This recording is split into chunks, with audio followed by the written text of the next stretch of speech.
আমাদের দেশে মেয়েরা নিরাপদ না। রেপিস্ট জাস্ট বলল ভিকটিমের বাবাকে ফিরবি না, ফের আগে।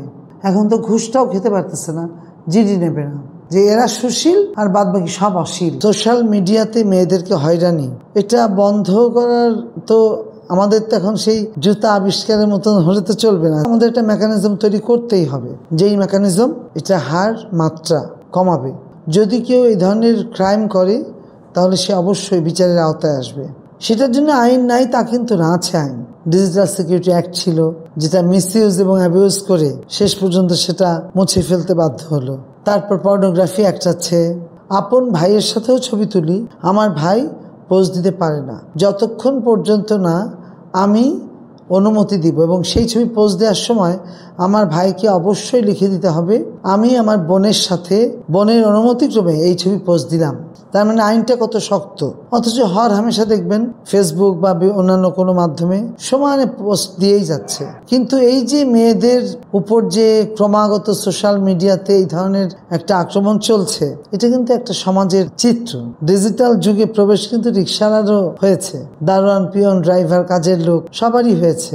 শ্রেণীভেদ ওইভাবে বলছি না, কারণ 24-এর অভ্যুত্থানে আবার সিএনজিওয়ালা, রিক্সাওয়ালা তারা অবদান রেখেছে, সেই অর্থে আমি বলছি না। আমি বলছি কালচারের দিক থেকে, রুচির দিক থেকে।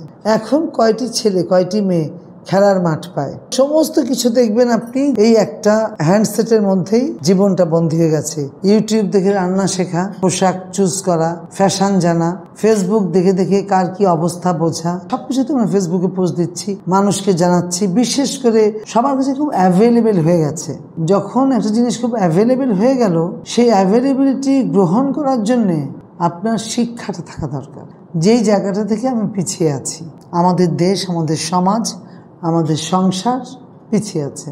আমাদের হাতের কাছে এত সহজে ইন্টারনেট এসেছে এবং সস্তা অ্যান্ড্রয়েড সেটগুলো এসেছে, বা ইউরোপে একটা সিম নিতে গেলে কত কিছু যে মেনটেন করতে হয় কল্পনা করা যায় না। এত কিছু প্রোটোকল মেনটেন করি তো আর ওই আপনার সিম দেয়া হয় না আমাদের। ফলে খুব সহজেই যে যার ইচ্ছা মতো নাম টাম দিয়েটি, ইদানিং অবশ্যই এনআইডি ছাড়া সিম দিতে চায় না, তারপরেও দেখবেন রাস্তার পাশে সিম বিক্রেতারা 30 টাকা দিয়ে সিম বা ফ্রি সিম বিক্রি করে, এবং লেভেলাইজ হয়নি। কোনো লেভেল থাকবে, বয়সের একটা থাকতে পারে, সোশিও ইকোনমিক কালচারাল দিকে থাকতে পারে, পেশাগত বিষয় থাকতে পারে, এগুলো কোনো লেভেলাইজ করা হয়নি। তো ফলে হয়েছেটা কি, সবাই সবাইকে চাইলেই পায়।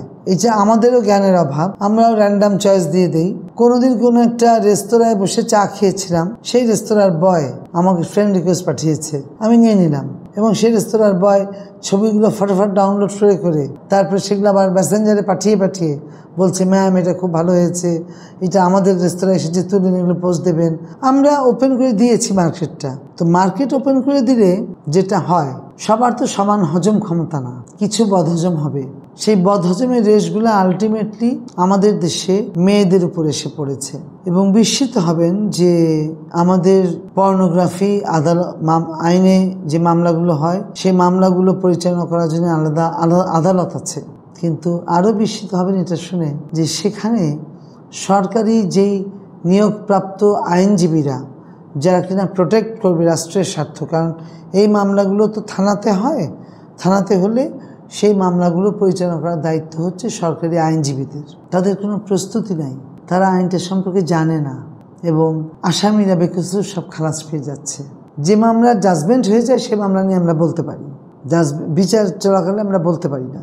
চোখের সামনে একের পর এক আসামি খালাস পেয়ে যাচ্ছে, এবং এটা নিয়ে কোনো ফলো আপ রিপোর্ট নাই, এটা নিয়ে কোনো মিডিয়া প্রচার নাই, কোনো সচেতনতা নাই, এটা নিয়ে সোশ্যাল অ্যাক্টিভিস্টদের কোনো কিচ্ছু বলে না, হিউম্যান রাইটস অ্যাক্টিভিস্টরা কিচ্ছু বলে না। যে কত ছোটোখাটো বিষয় নিয়ে বাংলাদেশের লিগ্যাল এইড সংগঠনগুলা বা হিউম্যান রাইটস অর্গানাইজেশনগুলা কথা বলে, অথচ প্রতিনিয়ত বাংলাদেশের বাচ্চা মেয়েরা জীবন যে ধ্বংস হয়ে যাচ্ছে। আমাদের দেশের একটি আন্দোলন আপনি আমাকে দেখান, যেই আন্দোলনে বাংলাদেশের নারীবাদীরা, মানবাধিকারবাদীরা, যে আন্দোলনে বাংলাদেশের এনজিও অ্যাক্টিভিস্টরা, সুশীল সমাজ ভয়েস রেইজ করেছে।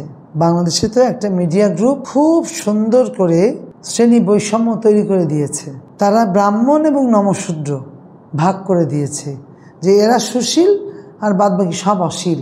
আমরা সব অশীল, এই কয়জন মাত্র সুশীল, এই কয়জন শুধুমাত্র বুদ্ধিজীবী, আর সব আমরা অবুদ্ধিজীবী। এবং বাংলাদেশের মানুষ এবং ন্যাশনালি ইন্টারন্যাশনালি তাই খাচ্ছে। কিছু লেখার সময় বুদ্ধিজীবী অমুক, সুশীল সমাজের প্রতিনিধি অমুক, তার মানে অশীল বলে একটা সমাজ আছে আমাদের মতন।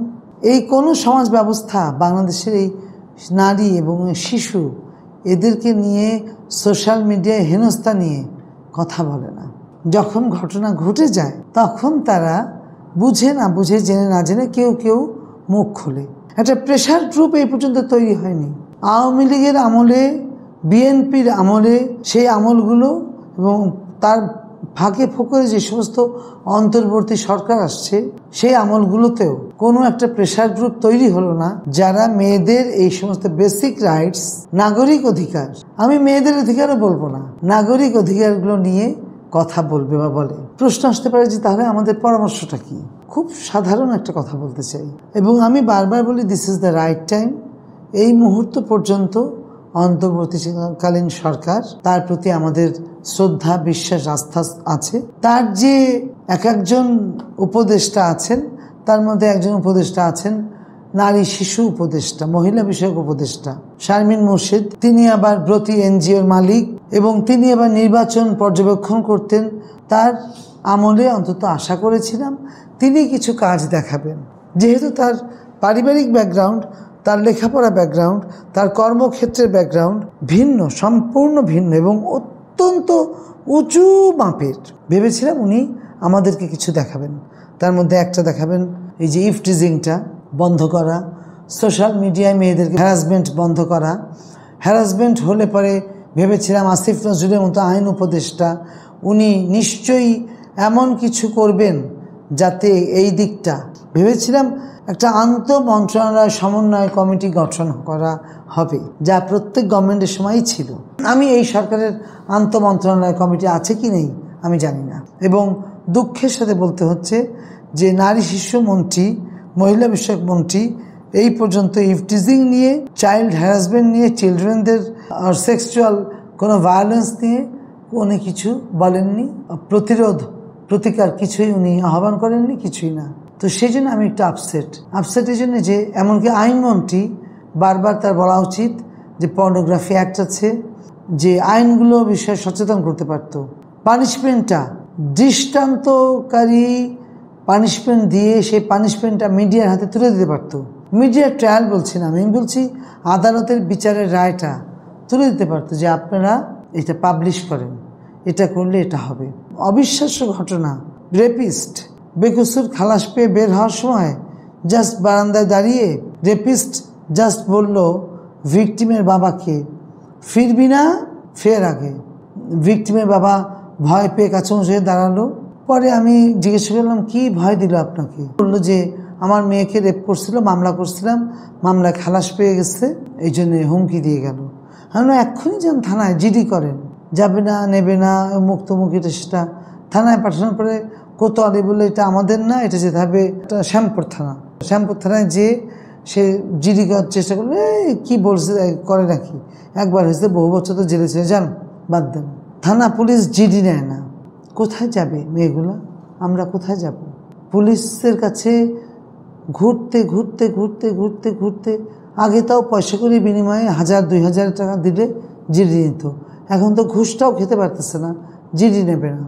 সরকারের পক্ষ থেকে কোনো কমিটি, কোনো ফোরাম, এইগুলো প্রতিরোধ গড়ে তোলা, সামাজিক যে সোশ্যাল অ্যাওয়ারনেস বিল্ড করার জন্য যে ক্লাব তৈরি করা বা ছোট ছোট মফস্বলে, গ্রামে গঞ্জে, পাড়ায় যেটা তৈরি করা, সেগুলোও করেনি। তাহলে এরা যাবে কোথায়? হবেটা কি?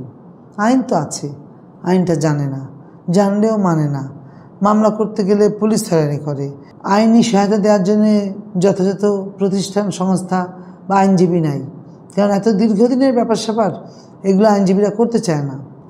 মামলার দীর্ঘসূত্রিতা, পাশাপাশি আপনার এই ভিকটিমের ততদিনে বিয়ে শাদীর ব্যাপার চলে আসে, ইত্যাদি ইত্যাদি। এটা তো গেল একটা।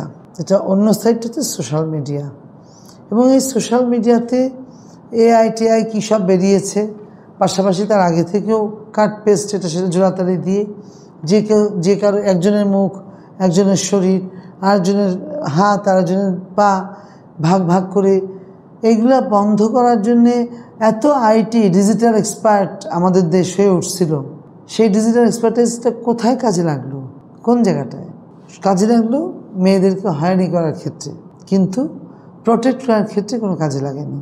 অথচ আপনি জানেন 2004 সালে র্যাব যখন প্রতিষ্ঠা হলো, র্যাবের প্রচুর সমালোচনা তখনও ছিল, এখনও আছে, কিন্তু সামাজিক যোগাযোগ মাধ্যমে হয়রানি হচ্ছে, ফেসবুক আসছে এই হারে না।